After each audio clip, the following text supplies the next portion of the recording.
The diner was quiet for a Tuesday morning, the kind of quiet that felt thick and slow, like the syrup in the glass bottles on every red checkered table. The only sounds were the low hum of the grill, the occasional clink of a coffee cup, and the soft swish of a rag as she wiped down the counter for the third time. Marla didn't mind the quiet. She'd been working at the corner diner for 12 years, 6 days a week, and she'd learned that quiet was usually better. Quiet meant the eggs weren't burning, the customers weren't complaining, and the new kid on the grill wasn't about to drop a whole plate of bacon. She moved behind the counter with a kind of tired grace, a woman who knew every scuff on the linoleum floor and every squeak in the revolving stool. Her uniform, a pale blue dress with a white apron tied tight around her middle, was crisp despite the hour. Her hands, resting on the counter, were capable-looking, with short, clean nails and a small, faded scar across the knuckle of her right thumb, a souvenir from a run-in with a broken dish rack years ago, that to the people who didn't know her, which was most folks who just stopped in for a quick bite. She was just the server. Efficient, a little stern-looking around the eyes, not one for unnecessary chatter. She got the job done. Coffee hot, eggs over easy, not too runny. Check delivered on time. To the regulars, she was Marla. She remembered that old Mr. Henderson liked his oatmeal with a side of brown sugar, never white, and that the trucker who came through every other Thursday needed his steak extra well done. Like chewing on my boot, he'd joke. She'd just nod and make sure the cook got the message. The bell above the door jingled, cutting through the quiet. Marla looked up without much interest, expecting maybe the mailman or the woman from the laundromat next door. But it was a family. A man, a woman, and a young man who looked to be in his early 20s. They were out of place. That was the first thing she noticed. Their clothes were too nice for the diner, the kind of crisp, casual wear that cost more than Marla's weekly paycheck. They stood just inside the door, blinking in the fluorescent light, looking around like they'd landed on an unfamiliar planet. The young man's face was the first to twist into a sneer. He looked at the vinyl booths, the slightly sticky-looking menus, the old pie case with its single remaining coconut cream pie, and his expression said it all. He mumbled something to his father, who just shook his head lightly and pointed to an empty booth by the window. Marla grabbed 3 menus and made her way over. "Morning," she said, her voice flat but not unfriendly. It was her standard greeting. "Coffee?" The woman, who had a kind but deeply tired face, gave a small, tight smile. "Yes, please." "For all of us." The young man slid into the booth, making a show of brushing imaginary dust off the seat. "You sure this place is sanitary?" he said, not quite under his breath. His name, Marla would soon learn from his parents' careful scolding, was Jason, his father, a broad-shouldered man with a close-cropped haircut that was going gray at the temples, shot him a warning look. "It's fine, son. Your mother wanted to come here." Marla said nothing. She'd heard it all before. City folks passing through, kids who thought a little grease was a character flaw. She poured the coffee, her movements economical and precise. The steam rose in little wisps. Creams on the table. "Need a minute with the menus?" The father nodded, not meeting her eyes. He seemed preoccupied, his gaze fixed on something outside the window, though there was nothing to see but the empty parking lot and the old road leading out of town. As Marla walked back to the counter, she could hear Jason's voice, pitched to Carrie. "I mean, seriously? This is where you wanted to go? We could have gotten a decent brunch back in the city. This place probably hasn't changed its fryer oil since the 90s. His mother's reply was too soft to hear, but it had a pleading tone. The order came in. Jason ordered pancakes with a list of precise instructions. Organic maple syrup if you have it. And can the blueberries be on the side? That made the cook, a guy named Leo, who'd been there even longer than Marla, roll his eyes hard. The parents ordered simple things: 2 eggs, toast, bacon. Plain. Marla brought the food out, setting the plates down without fanfare. The family ate in a strained silence. Jason picked at his pancakes, making more comments about the texture. His father ate methodically, like it was a job to be finished. His mother barely touched her eggs, just moving them around the plate with her fork dot. It was when Marla came back to refill the coffee that she saw it. The father had taken off his lightweight jacket and draped it over the back of the booth. On the shoulder, sewn on with neat, sturdy stitches, was a small, faded patch. It was an old unit insignia, a white eagle on a black shield. The Screaming Eagles. The 101st Airborne. Marla's breath caught, just for a second. Her fingers tightened on the coffee pot handle. She'd seen that patch before, many times. She finished pouring, her professional mask firmly in place, and turned to go. But then, as she was walking away, her eye caught something else. Next to the mother's worn leather purse, half hidden by a napkin, was a small, framed photograph. It was the kind of picture you carry with you, not just store on a phone. It showed a young man, maybe 18 or 19, grinning widely in an army dress uniform. His face was bright, his eyes full of a future he was sure was going to be great. Marla knew that face. She knew that smile. Her feet stopped moving. She stood there, maybe 6 feet from their booth, just staring at the photo. A wave of memory, sharp and sudden, hit her square in the chest.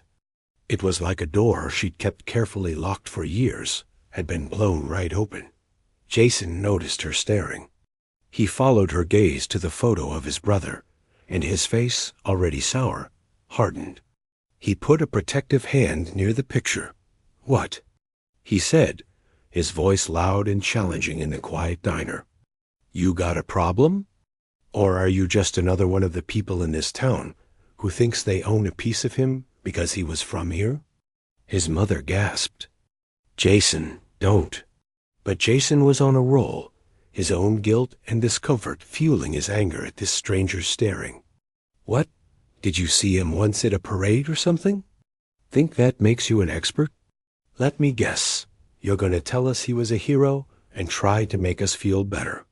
Marla turned her head slowly to look at him. The usual blankness was gone from her eyes. Something deeper, older, and much more weary was there now. She ignored the young man completely. She looked past his anger, past his expensive shirt, and spoke directly to his parents. Her voice wasn't loud, but in the silent diner, it was as clear as the bell on the door. "He talked about you both all the time," she said. The words came out rough, like she hadn't used them in a long while. The parents froze. The mother's fork clattered softly onto her plate. Marla's eyes were on the father's, then the mother's. He said his mom made the best apple pie in the whole state. Said she used a secret touch of cardamom in the crust. A faint, almost invisible smile touched the mother's lips, her eyes filling instantly with tears. Marla shifted her gaze to the father. "He said you taught him how to rebuild a carburetor on that old Chevy truck you had. Said it took you 2 whole weekends, and you both got covered in grease, but it was the best time he'd ever had." The father's jaw tightened. He looked down at his hands, which were now clenched into fists on the table. Jason was staring, his mouth slightly open, his earlier bluster completely gone. He looked confused, lost. Who are you?" the mother whispered, a tear finally escaping down her cheek. Marla took a slow breath. She glanced over her shoulder, toward the far corner of the diner. There, gathering dust in a patch of morning sun, was an old, out-of-tune upright piano. It was mostly used as a shelf for specials boards and potted plants. She looked back at the family. "He was my piano student," she said, the simple words carrying a weight that seemed to settle over the whole room. every single Tuesday for 6 years, from when he was 12 until he left. He insisted on paying me with his own money from his first job bagging groceries. She paused, her own throat feeling tight. She pointed a finger, not dramatically, but just a simple gesture, toward the old piano. That's where we had our last lesson. The week before he shipped out. She swallowed hard. The memory was so vivid, she could almost hear the clumsy, earnest notes. He played Clair de Lune. He'd been working on it for months. It wasn't perfect. He messed up the middle section, got frustrated, started over. She looked at the mother.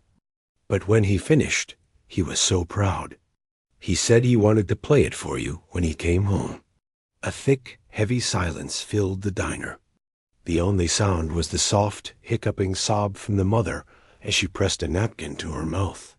The father reached over and covered one of her hands with his own eyes shining with unshed tears. Jason just looked at Marla, really looked at her, for the very first time. He didn't see a server anymore. He saw a woman with a story, a woman who held a piece of his brother's life he never knew existed. All his sarcasm, his superiority, had evaporated, leaving behind a hollow, ashamed feeling. Marla stood there for another moment, letting the words hang in the air. Then, as if remembering where she was, she gave a small, almost imperceptible nod, turned on her heel, and walked back behind the counter. She picked up her rag and started wiping down the already clean countertop, her movements mechanical. But her heart was pounding, and the image of that young, smiling. The silence in the diner after she spoke was a living thing. It wasn't the comfortable quiet from before. This silence was heavy, thick enough to feel. The mother's soft crying was the only sound, a fragile counterpoint to the hum of the refrigerator. Marla stood behind the counter, her back to the family, her hands gripping the edge of the worn formica. She could feel their eyes on her, the mother's tearful gaze, the father's stunned stare, the young man's confused and shamed look. She didn't turn around. What was there to say after that? She had opened a door, and now they were all standing in the doorway, unsure whether to step through or close it again. She heard a shuffle from the booth, the sound of someone moving. Then a chair scraped lightly against the floor. It was the father. She saw his reflection, distorted and wavering, in the chrome napkin dispenser on the counter. He was standing up, slowly, like his joints ached. He didn't come toward her. He walked the other way, toward the old piano in the corner. He stopped in front of it. He just looked at it for a long time. It was a sorry-looking instrument. The dark wood was scratched and cloudy with dust. Someone had set a sad-looking plastic fern on top of it. A few laminated signs advertising meatloaf specials from 2 years ago were propped against its side. He reached out a hand, his fingers rough and calloused, and touched one of the yellowed keys. He didn't press it. He just rested his fingertip there, as if feeling for a heartbeat. Over at the booth, the young man Jason finally found his voice. It was nothing like the loud, confident tone he'd used before. It was small, hesitant. I didn't know he took lessons. Marla turned then. She met his eyes. The anger was gone from his face, replaced by a kind of dazed hurt. She didn't blame him for his earlier words. Grief did strange things to people. It made some quiet, and it made others loud and angry, just to feel something other than the big empty hole inside. He asked for them, Marla said, her voice low. She came out from behind the counter, not going to their table, but leaning against the side of the counter, giving them space. He was 12. Came in here one afternoon after school, when I was doing the side work. He pointed at that old thing and said, "Can you teach me how to make it do that?" He'd heard some old-timer playing Heart and Soul on it the week before. She glanced at the mother, who was watching her now, hanging on every word. I told him I wasn't a real teacher. He said he didn't care.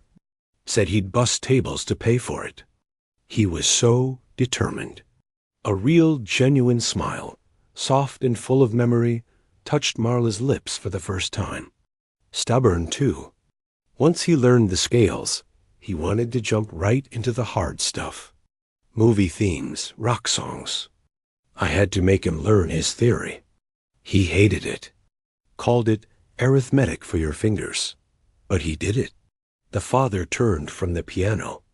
His eyes were red-rimmed, but his face was composed. He never told us, he said. His voice was gravelly, deep. Why wouldn't he tell us something like that? Marla considered this. She picked up a cloth and started wiping down the counter near her, needing something to do with her hands. I don't think it was a secret, she said carefully. I think it was just his. Something separate from being a son, a student, a star on the football team. It was a place he could come where no one expected anything from him except to try, and where it was okay to fail. He messed up a lot. Broke 2 strings on that old piano, once trying to play something far too difficult. The mother let out a wet-sounding laugh, wiping her eyes again. That sounds like him. He always wanted to run before he could walk. Jason was just listening, absorbing it all. He looked younger now, his shoulders slumped. He played football, he said, almost to himself. He was good. Everyone expected him to go to state. Then he just enlisted. No one understood it. Marla nodded slowly. He talked about that, too. Near the end. Said he loved the game, but it felt like it belonged to everyone else, the town, the coach, the scouts. The piano and the decision he was making about the army, those were his. His own choices. She looked directly at Jason. He talked about you, you know. His little brother. Said you were smarter than him. Said you'd figure out what you wanted on your own time. Jason looked down at his hands in his lap. His cheeks were flushed with color. The father walked back and sat down heavily in the booth. He looked exhausted, but there was a new light in his eyes, a focus. Play it, he said suddenly. Marla blinked. What? The song. The one he played for his last lesson. Claire de Lune. He said the name carefully, the French words sounding foreign in his mouth. Please. The mother nodded, her expression pleading. I never got to hear it. He said he wanted to play it for me when he came back. I'd love to hear it, even just a little. Marla's first instinct was to say no. The piano was out of tune. She hadn't played for anyone in years, not really. She played for herself sometimes, late at night after closing, when the diner was empty and dark. It was a private thing, like a conversation she was having with the past. The thought of playing now for them felt raw and exposed. She looked at their faces. The mother's hopeful tears. The father's solemn request. The brother's silent, ashamed need for a connection he'd been mocking just minutes before. She didn't say anything. She untied her apron slowly, folded it neatly, and laid it on the counter. She walked across the diner, her sensible shoes making soft sounds on the floor. She moved the plastic fern to a nearby table. She took the old special signs and slid them underneath the piano bench. She lifted the fallboard, the cover for the keys. The ivory was chipped and yellow, like old teeth. A small cloud of dust motes danced in the sunlight. She pulled out the bench, its legs scraping loudly, and sat down. The seat was hard and unforgiving. She just sat there for a moment, her hands in her lap, looking at the keys. She wasn't a performer. She was a woman who had taught a good kid how to find beauty in a box of wood and wire. This wasn't about showing off. It was about remembering. It was about giving them a piece of their son, their brother, that they never had. She placed her fingers on the keys. They were cool under her touch. She took a deep, slow breath, let it out, and began. The first notes were hesitant, the piano horribly out of tune. The high notes tinkled with a tinny, sour sound. But as her hands found their old places, as the familiar, rolling waves of Debussy's music began to flow, something changed. The tuning didn't matter as much. The melody was still there, wrapped in the discord.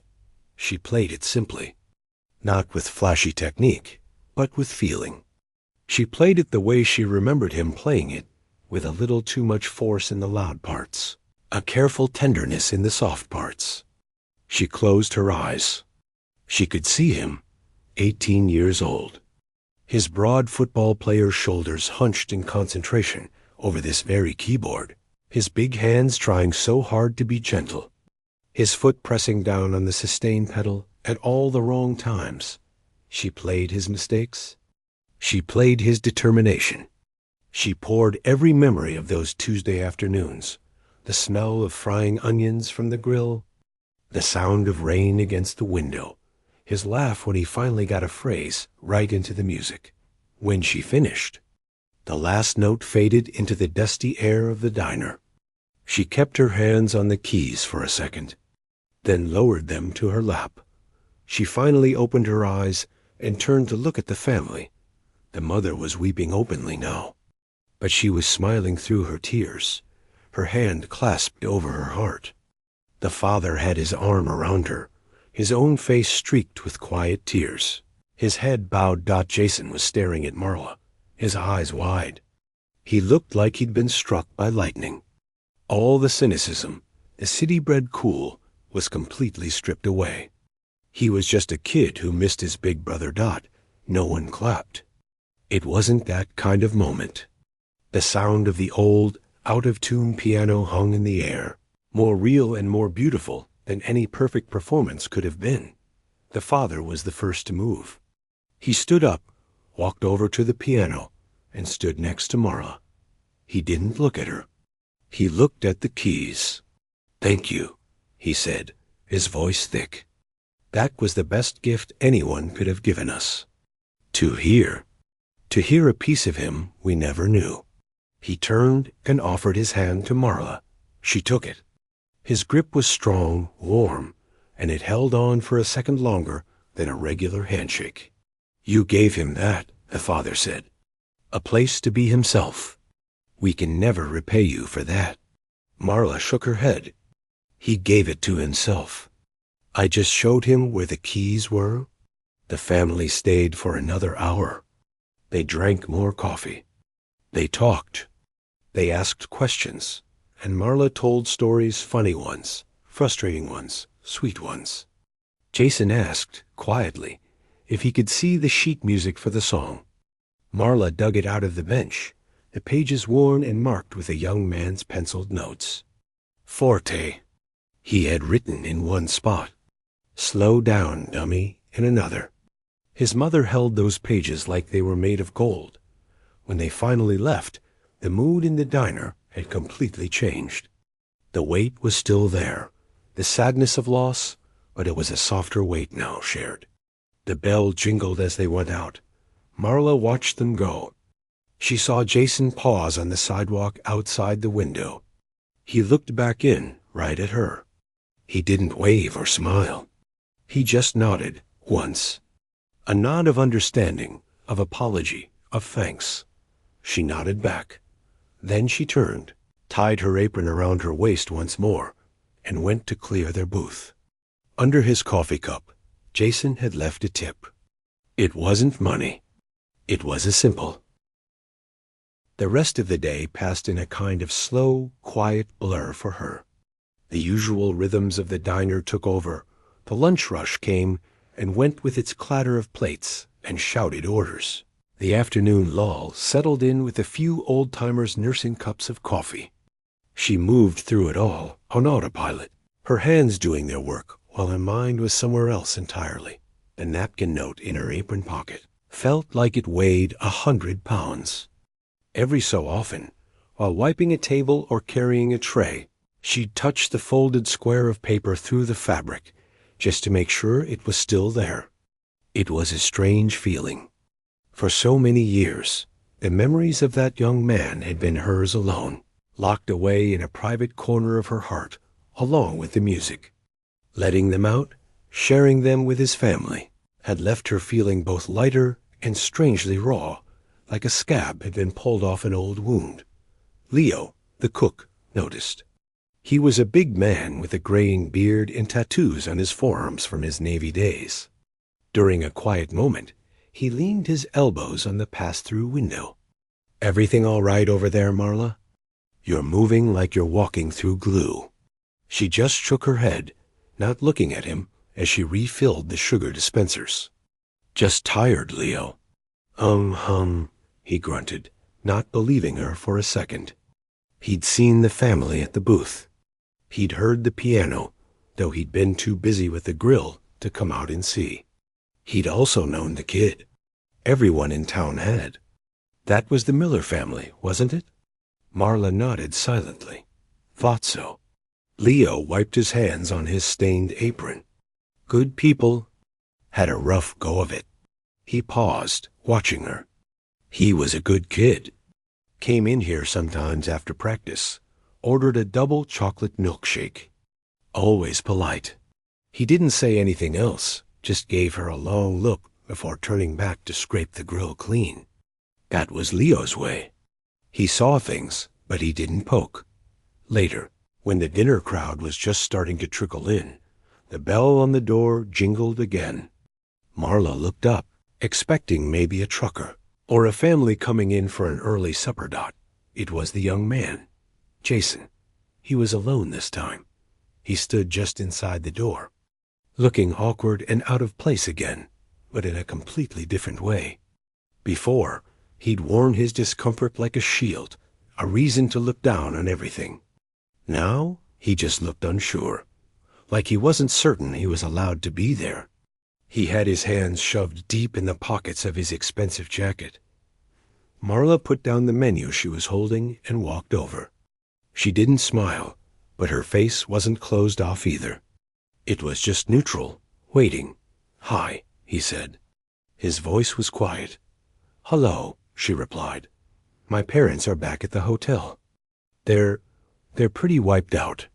Emotionally, you know." He shifted his weight from one foot to the other. I wanted to come back. To talk. If that's okay." She looked past him at the diner. It was still early.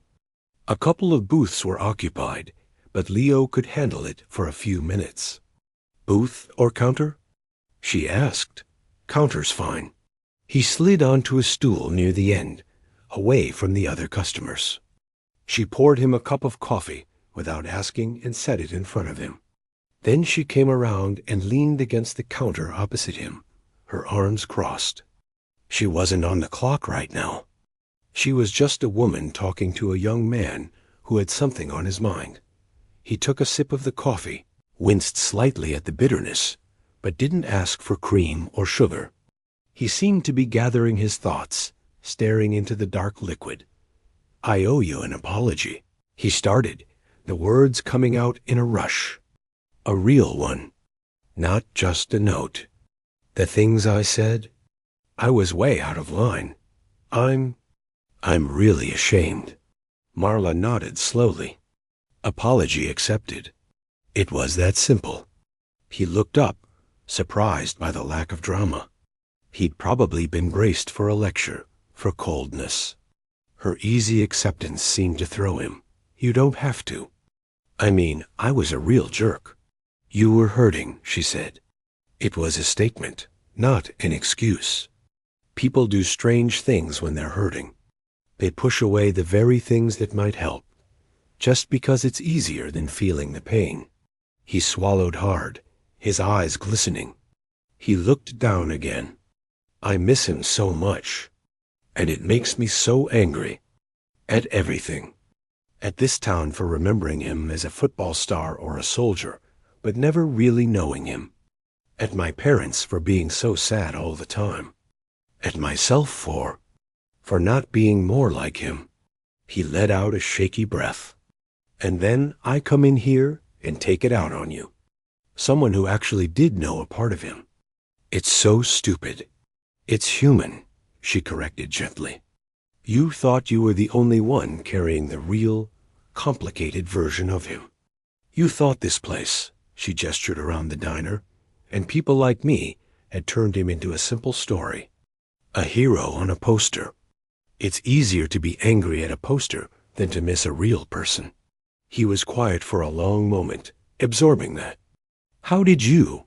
He trailed off. I mean, you're not a counselor. You're a waitress. How do you know this stuff? A faint, tired smile touched her lips.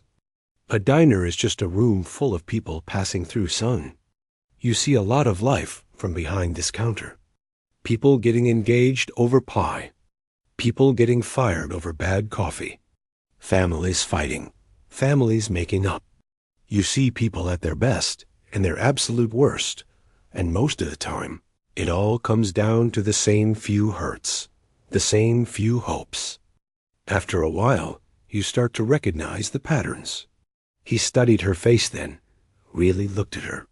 The lines around her eyes, the calm steadiness in her gaze.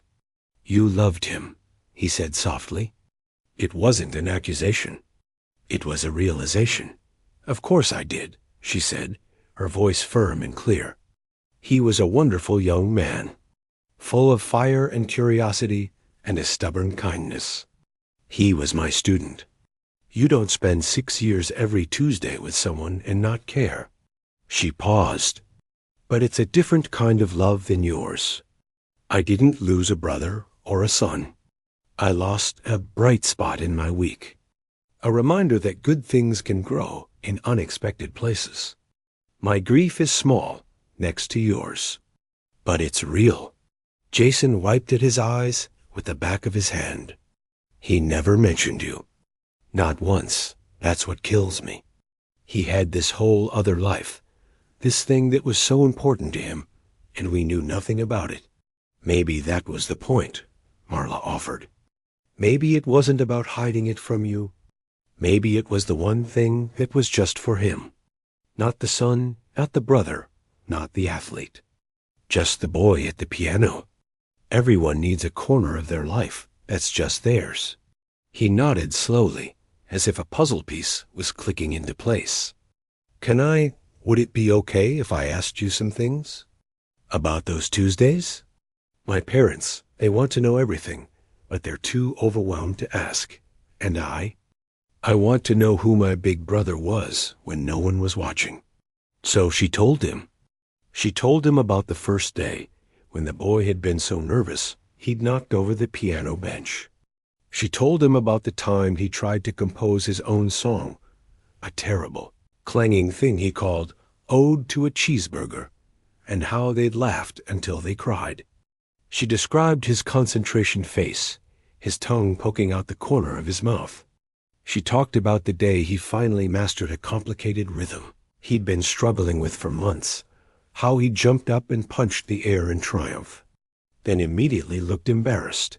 She painted a picture with simple words, and Jason listened, drinking it all in.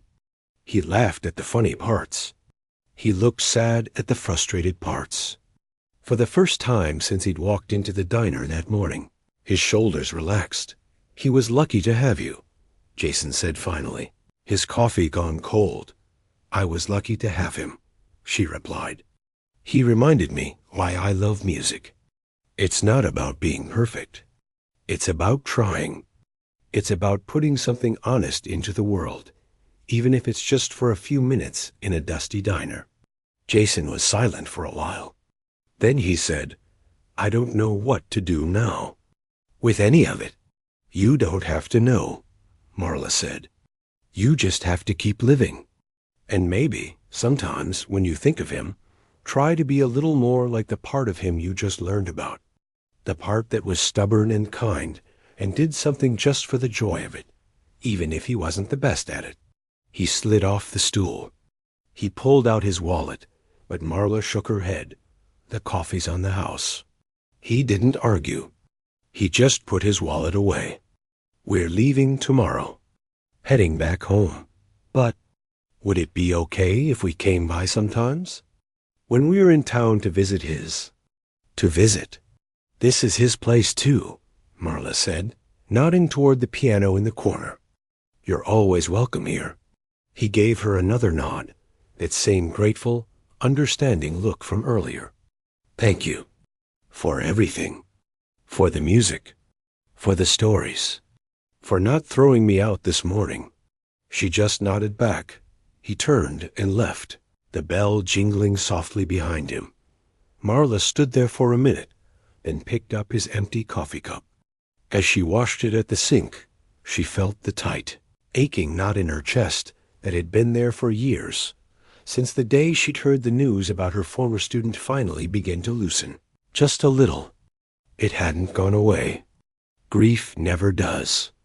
But it had made room for something else. It had made room for his family. And in sharing the weight of memory, her own burden felt a bit lighter. She looked over at the old piano. The dust still swirled in the sunlight above it. But it didn't look like just a piece of forgotten furniture anymore. It looked like what it was, a witness, a keeper of quiet stories and Tuesday afternoon dreams. She finished washing the cup, dried her hands on her apron, and went back to work, the diner humming softly around her. Weeks turned into months. The seasons began their slow turn outside the windows of the corner diner. The hot, heavy air of late summer gave way to the crisp, golden light of early fall. The world kept spinning, as it always does. For Marla, life settled back into its familiar grooves. The early morning prep, the rush hours, the long, quiet afternoons. She still moved through the diner with the same quiet efficiency, her apron crisp, her eyes missing nothing. But something was different, a subtle shift that only someone who knew her very well might notice. Leo, for one, saw it.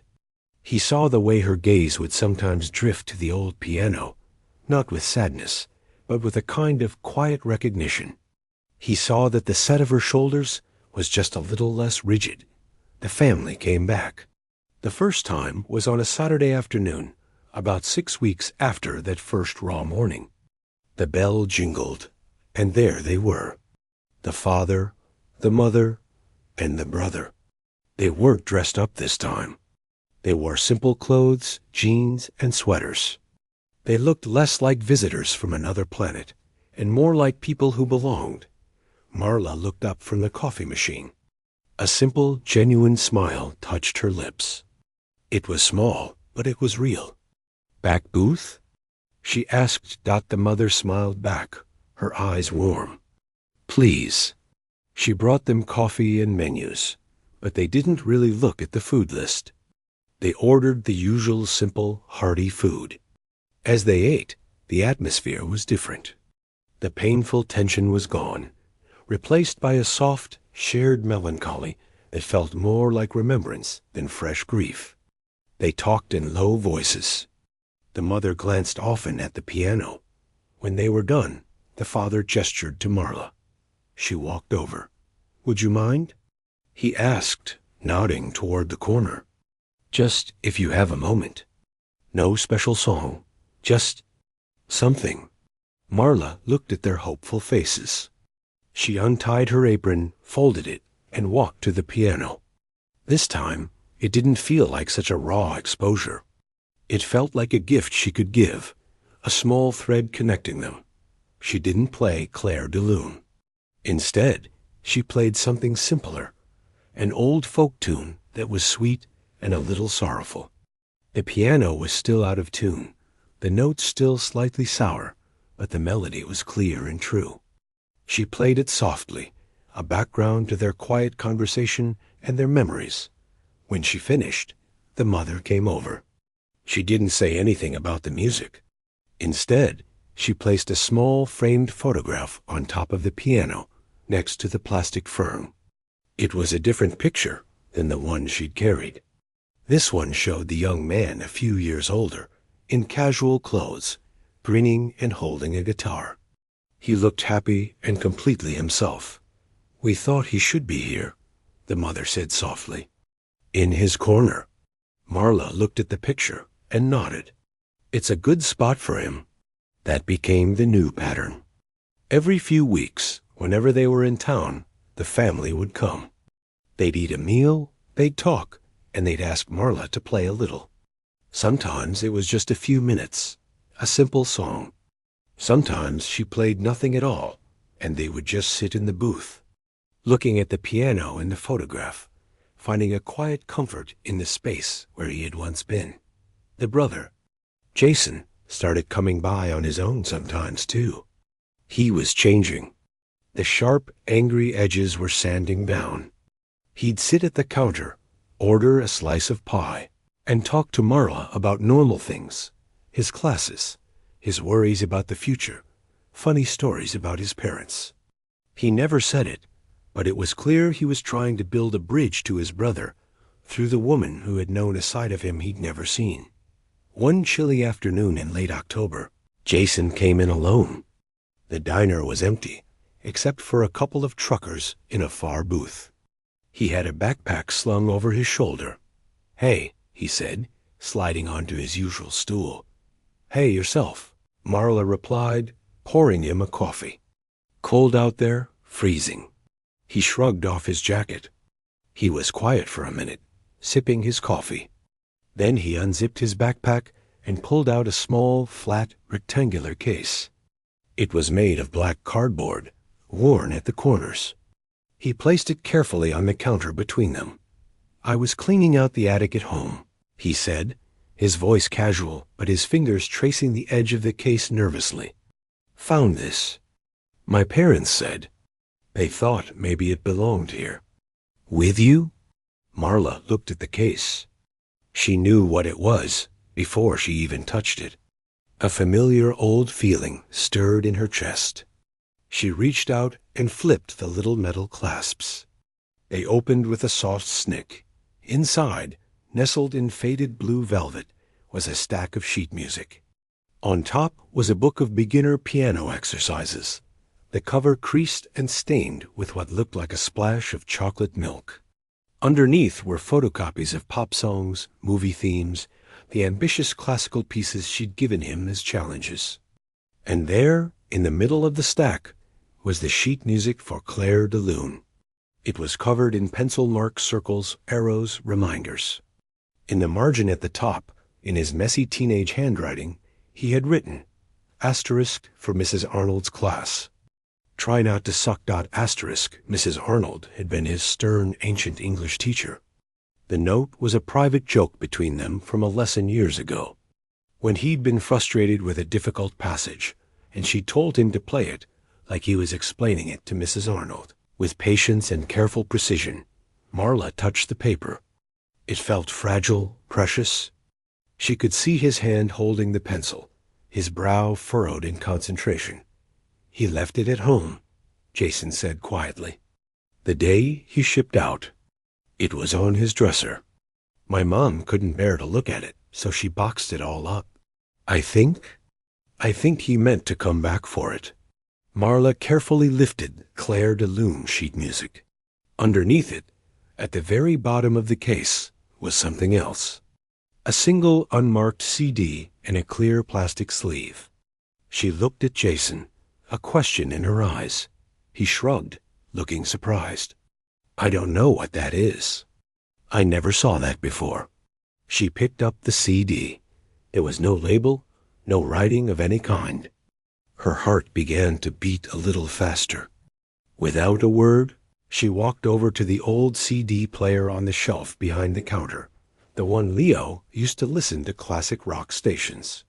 She ejected the radio CD, slid the unmarked one in, and pressed play. For a second, there was nothing but the soft hiss of empty track.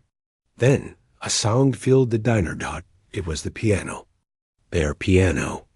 The slightly tinny, out-of-tune sound was unmistakable. The playing was hesitant, full of stops and starts. It was him. He was practicing. They could hear him mutter a quiet curse under his breath after a wrong note.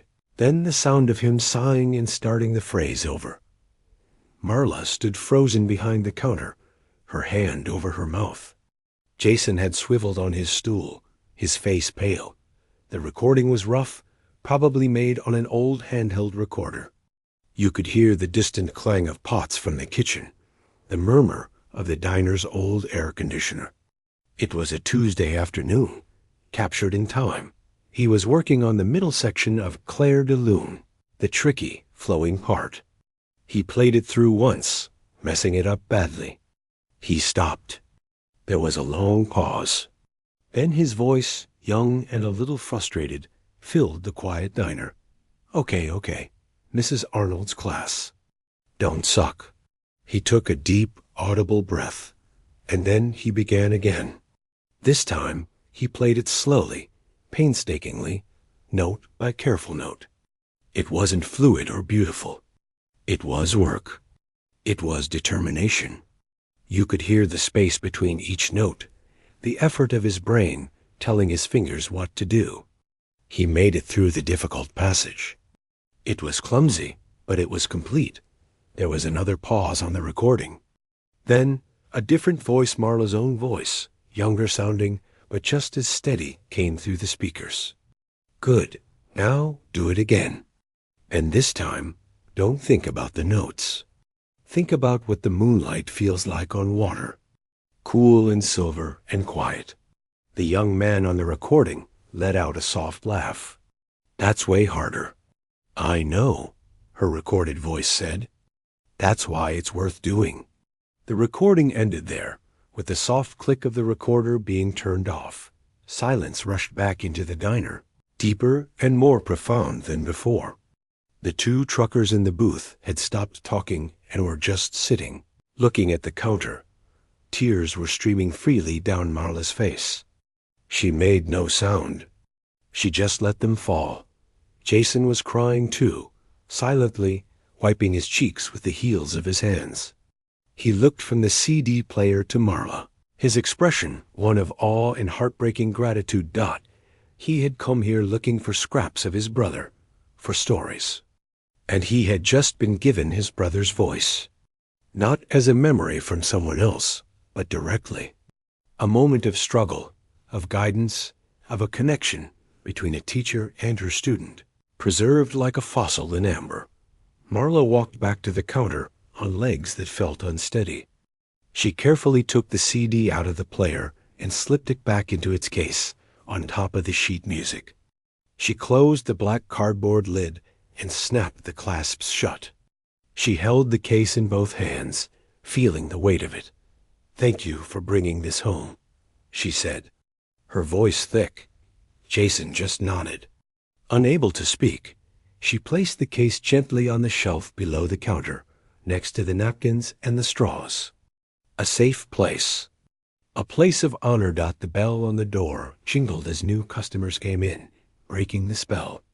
Marla took a deep, shuddering breath, wiped her face quickly with a clean corner of her apron, and picked up her order pad. Life in the diner demanded to keep moving, but as she went to take the new order, she glanced at the piano. The photograph of the smiling young man seemed to glow in the afternoon light. And for the first time, the old. Winter came to the town, painting the world outside the diner windows in shades of gray and white. The old heater rattled and groaned, fighting a losing battle against the drafts. Customers came in with rosy cheeks and cold hands, ordering more hot chocolate and hearty stews. Life, in its stubborn way, went on. The black case with the sheet music and the CD lived under the counter now. It became a quiet part of the diner's landscape, like the old coffee grinder or the cracked creamer jug Marla refused to throw away. She didn't play the CD again. Some things are too precious to be heard every day. That one listening was a gift, a voice from the past that had settled deep inside her. Changing the quality of the silence in her head, the family's visits became less about sharp grief and more about gentle routine. They'd come in, share a meal, ask about her week. The father would sometimes bring a newspaper article he thought she'd find interesting. The mother started bringing her little things, a jar of her homemade apple jam, a warm scarf she'd knitted in a soft blue wool. They were no longer just customers. They were something else. Something like family, forged in the shared memory of a boy and his Tuesday afternoons. The brother, Jason, was changing the most. The angry young man who had sneered at the sticky menus was gone. In his place was a quieter, more thoughtful person. He'd finished his semester and was taking some time off, figuring things out. He started coming by the diner not just to visit, but to help. One slow Tuesday, much like the ones from years past, he showed up in old jeans and a flannel shirt. "Need a hand?" he asked. Leo looked up from the grill, raising an eyebrow. Marla just studied him for a moment. "Dishes are always piling up," she said finally. He nodded, rolled up his sleeves, and got to work. He didn't know what he was doing at first. He washed a few plates clumsily, stacking them wrong. But he watched Leo, he watched Marla, and he learned. He learned how to bus a table quickly and quietly. He learned that the coffee was always freshest at 20 minutes past the hour. He started showing up every Tuesday. Like clockwork. It was on one of these Tuesdays that he was wiping down the empty booths after the lunch rush. He was near the piano, cleaning the vinyl seats. He looked at the old instrument for a long time, his rag going still in his hand. "Could you teach me?" he asked suddenly, his voice echoing a little in the quiet room. Marla was counting receipts at the register. She looked up. "Teach you what?" "To play. Just a little. Enough to understand it. Enough to know what he was feeling when he sat here." She put down her pen and considered him. He wasn't asking to be a prodigy. He wasn't asking to chase a ghost. He was asking for a key, a way to unlock a door to his brother's world. It was a humble request. "The piano's terrible," she said, a practical warning. "I know. You have big hands. They'll get in the way at first. I know that too. It's frustrating. You'll want to quit." He met her gaze, his eyes serious. "I know." She walked over to the piano, lifted the fallboard with a soft creak, and sat on the bench. She patted the space beside her. "All right then. Tuesday afternoons. Just like him. But you're paying with labor, not grocery bag money. You wash the lunch dishes." A small, real smile broke across his face. "Deal." So it began again. The Tuesday lessons. But this time was different. The student was older, more careful, carrying a weight of his own. The teacher was older too, more patient, with a deeper well of understanding to draw from. He was a terrible student at first. His fingers, more used to typing and texting, were clumsy on the keys. He couldn't make his left hand and his right hand do different things. He'd get frustrated, his forehead wrinkling in a way that reminded her so painfully of his brother that her heart would ache. But he kept at it. He washed a mountain of dishes. He scrubbed the grill hood for Leo. He mopped the floor. And every Tuesday, for 30 minutes, they sat at the old, out-of-tune piano. She started him not on scales, but on a simple 5-note melody. Something he could play with one hand and feel like he'd accomplished something. "Don't worry about the sour notes," she told him. "The piano makes everything sound a little sad. That's okay. Some things are a little sad." One cold, bright afternoon in late January, they were having a lesson. He was struggling with a simple chord progression. He hit a clanging wrong note and groaned, dropping his hands into his lap. "I'm never going to get this." He was. He was probably good at this right away. Marla shook her head. No, he wasn't. He was terrible for a long time. The only thing he had was stubbornness. You have that too. But you have something else he didn't have at the beginning. What's that? You're not learning for yourself. You're learning for him. That's a different kind of focus. A kinder one. Now, try it again. And this time, listen for the space between the notes. The music isn't just in the sound. It's in the quiet waiting for the next sound. He took a breath, squared his shoulders, and tried again. It was still rough, but it was better. He made it through the phrase dot as the final note faded. The bell on the diner door jingled. It was his parents. They stood there, holding hands, their faces soft with surprise. They hadn't known about the lessons. They watched as their younger son, his broad shoulders hunched in concentration, sat at the same piano as their older son had. The mother's hand flew to her mouth. The father just stood still, his eyes shining. Jason looked up, saw them, and flushed. I'm not very good. His father walked over, his footsteps quiet on the linoleum. He didn't look at his son's hands on the keys. He looked at his son's face. You're trying, he said, his voice rough with emotion. That's what matters. The lesson was over for the day. The family settled into their usual booth. Marla brought them coffee and pie. The atmosphere in the diner was warm, filled with a quiet, profound sense of peace. Later, as they were getting ready to leave, the father lingered by the counter. He watched Marla refilling the napkin holders. You've given us more than you know, he said quietly. You gave us back a piece of him we thought was lost, and now you're helping our living son find a way to connect with him. We can never thank you enough for that. Marla stopped what she was doing. She looked at the father, then over at the mother giving Jason a hug by the door, then at the piano where a brother was trying to speak to a brother through clumsy notes.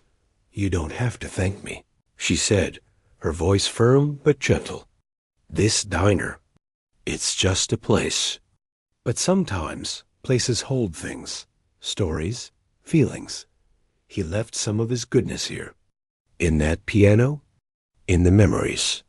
You didn't come here to get something from me. You came here to collect what was already yours, what he left for you. The father reached out and squeezed her hand, just once. A communication beyond words. Then he turned and joined his family, and they walked out into the crisp winter afternoon. The diner was empty now.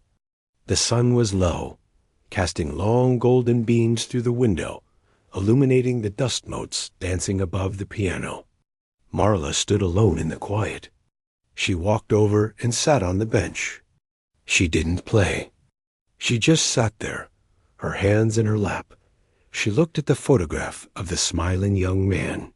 She thought of his brother's determined frown as he wrestled with a simple chord. She thought of the mother's tears, first of pain, then of gratitude. She thought of the father's steady, silent strength. The old pain was still there. It would always be there. But it was no longer a cold, sharp stone in her chest. It had been warmed by their shared remembering. It had become part of the story of this place, a story that was still being written. She reached out and gently straightened the plastic fern next to the photograph. Then she stood up, tied her apron back on, and walked behind the counter. There was work to do. There were tables to set for tomorrow's breakfast, coffee to brew, a world to keep spinning in its ordinary, beautiful way. Outside, the first few snowflakes of a new storm began to fall, silent and soft against the window. Inside, the diner was warm and quiet and full of life.